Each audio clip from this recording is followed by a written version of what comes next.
हमारी पार्टी के वरिष्ठ मजबूत नेता, हमारे संसदीय बोर्ड के प्रदेश अध्यक्ष उल्लास पांडे जी के परिवार में एक दुखद घटना घटी। उनके सुपुत्र की जिस तरीके से एक दुर्घटना में उनकी असामयिक उनका निधन हुआ, मैं अपनी तरफ से, अपनी पार्टी की तरफ से उनको, उनके परिवार के प्रति संवेदनाएं प्रकट करता हूं। मैं जानता हूं कि ये दुख इतना बड़ा है कि किसी भी शब्द से उनका दुख ये कम नहीं हो सकता, पर इस घड़ी में लोक जनशक्ति पार्टी रामविलास पूरी मजबूती से उनके परिवार के साथ खड़ी है। आज विशेषतः सत्र चल रहा था दिल्ली में, कमेटी की भी एक आध बैठक थी। कल हमको आना था पटना, कल पटना में कार्यक्रम है। जमुई में प्रधानमंत्री जी कुछ योजनाओं का उद्घाटन करेंगे। 6 तारीख को खगड़िया में कार्यक्रम है। कटिहार भी जाना है जहाँ पे घटना घटी। पर आज आने का विशेषता कारण ही यही रहा कि जिस तरीके से उल्लास जी के परिवार में ये घटना घटी, अभी वहीं पर हम लोग जाएंगे उनके परिवार से मुलाकात करने। घाट पर शायद इस वक्त लेकर गए, तो हम लोग वहाँ पर जाएंगे।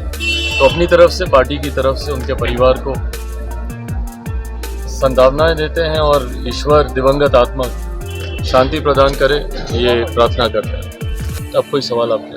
राहुल गांधी को आज सुप्रीम कोर्ट से मोदी संडे ने बड़ी राहत मिली है, क्या कहेंगे भाई? इसमें कहना क्या है, न्यायालय की एक न्यायिक प्रक्रिया का हिस्सा है। सुप्रीम कोर्ट से ने जिस तरीके से उनकी सज़ा पर रोक लगाई, यकीनन उससे उनकी जो सदस्यता है संसद की, वो सदस्यता उनकी वापस होती है और सज़ा देने का भी काम न्यायालय के द्वारा ही किया गया था।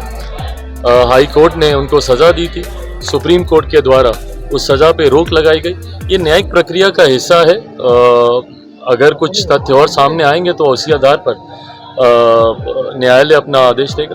कल जिस तरह से ललन सिंह ने षड्यंत्र के तहत राहुल गांधी को ऐसे फंसाया गया था। भाई, षड्यंत्र के तहत फंसाना राजनीतिक मापदंडों में तो समझ में आता है कि आरोप प्रत्यारोप आप लगा सकते हैं, बट जहाँ पे जुडिशरी इन्वॉल्व है उसमें इन बातों का उल्लेख करना, कहीं ना कहीं आप जुडिशियल सिस्टम पे आप उंगली उठाते हैं, जो कि कहीं से भी उचित नहीं है। न्यायालय पे हम सबका भरोसा है और बड़े से बड़े विवादित मसलों पर हम लोगों ने न्यायालय पे ही विश्वास किया है कि जो उनका वर्डिक्ट आएगा उसका हम लोग सम्मान करेंगे। तो ऐसे में जब आप आरोप लगाते हैं कि कोई षड्यंत्र रचा गया, ये कहीं ना कहीं न्यायालय को, जुडिशरी को गलत दिशा में दिखाता है। ये गलत है। उस वक्त भी जिस तरीके से तथ्य सामने आए, हाई कोर्ट के द्वारा ये आदेश दिए गए, सुप्रीम कोर्ट ने उस पर रोक लगाई, उस वक्त भी हम लोगों ने फैसले का सम्मान किया था। आज भी हम लोग फैसले का सम्मान करते हैं। आप कल जिस तरह से संसद में ललन सिंह का वक्तव्य आया, उस पर क्या कहेंगे, जो बीजेपी के सांसदों पर? भाई, आप अपनी बातों को रखें, उसमें कहीं किसी को एतराज नहीं है और सदन का पटल ही इस बात के लिए। और हम लोग तो चाहते हैं भाई कि सदन में जितनी ज्यादा बहस हो उतना अच्छा है। मणिपुर के विषय को लेकर भी हम लोग एक लंबे समय से हम लोग चाहते थे कि बहस हो, पर वो प्राथमिकता विपक्षी दलों के लिए कभी रही नहीं।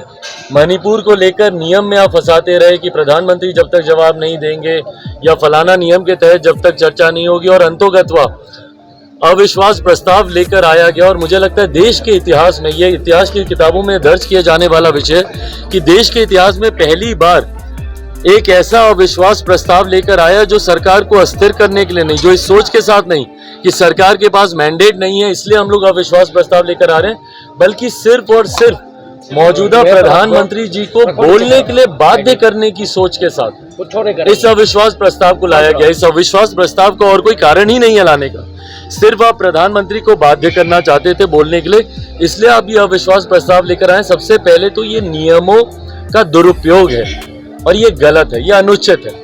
आप इस तरीके से नियमों का दुरुपयोग नहीं कर सकते सिर्फ और सिर्फ अपनी महत्वाकांक्षाओं को साधने के लिए, क्योंकि प्रधानमंत्री जी को बाध्य करना था, आप इस नियम को लेकर आए। बट बहरहाल, जब ये नियम आ गया उसके बाद सदन को नहीं चलने देना, जब इस बात को चेयर ने स्वीकार कर लिया, 8 तारीख से उस पर चर्चा होनी है, 10 तारीख को प्रधानमंत्री जी जवाब भी देंगे, उसके बाद जब आप सदन को नहीं चलने देते हैं, ये विपक्ष की मानसिकता को दर्शाता है कि सिर्फ राजनीति करने के उद्देश्य के साथ विपक्ष इन तमाम मुद्दों को उठाती तो है, पर उसमें समाधान की अपेक्षा ये लोग नहीं रखते हैं, ये सोच गलत है। कल जिस तरीके से दिल्ली में ट्रांसफर पोस्टिंग को लेकर जो अध्यादेश आया था, उसको लेकर कल जिस तरीके से बिल को इंट्रोड्यूस किया गया माननीय गृह मंत्री जी के द्वारा, उसमें सबकी उपस्थिति दर्शाती है कि आप लोगों की प्राथमिकताएं कहाँ हैं। पूरा विपक्ष उस वक्त मौजूद था वहां पर, उसके ऊपर चर्चा करने के लिए आप लोग खामोश थे।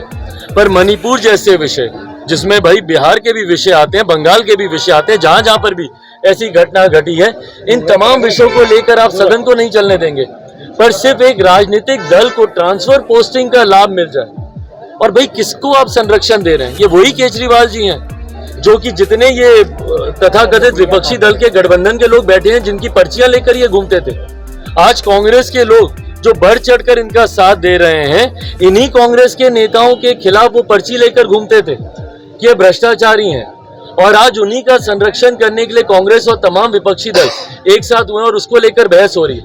और उसमें जनता दल यूनाइटेड के राष्ट्रीय अध्यक्ष, उनका जो सवाल आपने पूछा, उनका जिस तरीके से एग्रेशन देखने को मिला, भाई समझ के परे है। एक लंबा समय उन लोगों के विरोध में जिन लोगों ने राजनीति की, कल माननीय गृह मंत्री जी ने भी सदन के पटल पे यही कहा कि भाई इन्हीं लोगों का विरोध करते थे, आज लालू जी के साथ है। लालू जी का विरोध करने की वजह से ही इनका उदय हुआ था। विकल्प बनकर आए थे ये राष्ट्रीय जनता दल का, और उस वक्त के जंगल राज का, जिसको जंगल राज नाम देने का काम नीतीश कुमार जी ने किया। और कल उनका एग्रेशन देखिए, कितने उत्तेजित होकर, कितने गुस्से में वो बातों को रख रहे हैं। क्या एक पार्टी के राष्ट्रीय अध्यक्ष को शोभा देता है इस तरीके के शब्दों का इस्तेमाल करना? आज हम लोग की पार्टी की तरफ से भी उनका वो वीडियो ट्वीट किया गया है, जिस तरीके से मतलब जैसी भाषा का इस्तेमाल कर रहे हैं। भाई कोई सड़क पर कोई लड़ाई नहीं हो रही ना, कोई व्यक्तिगत हाथापाई नहीं हो रही है, सारे वहां पे सम्माननीय सदस्य वहां पे मौजूद हैं। और ये वही लोग हैं जिनके आशीर्वाद पर पिछले 15 सालों से आप मुख्यमंत्री बने हुए थे। अभी पिछले 2-3 सालों को अगर छोड़ दिया जाए तो बार बार इन्हीं के साथ पे आप मुख्यमंत्री आप बनते रहे। और 2020 में तो तीसरे नंबर की पार्टी होने के बावजूद अगर आप लोगों को, अगर इनको मुख्यमंत्री बनाया गया, तो ये भारतीय जनता पार्टी का ही आशीर्वाद था। और जिस तरीके से भी ये बातों को रख रहे हैं, कहीं से भी किसी पार्टी के राष्ट्रीय अध्यक्ष की तो ये भूमिका कम से कम नहीं थी।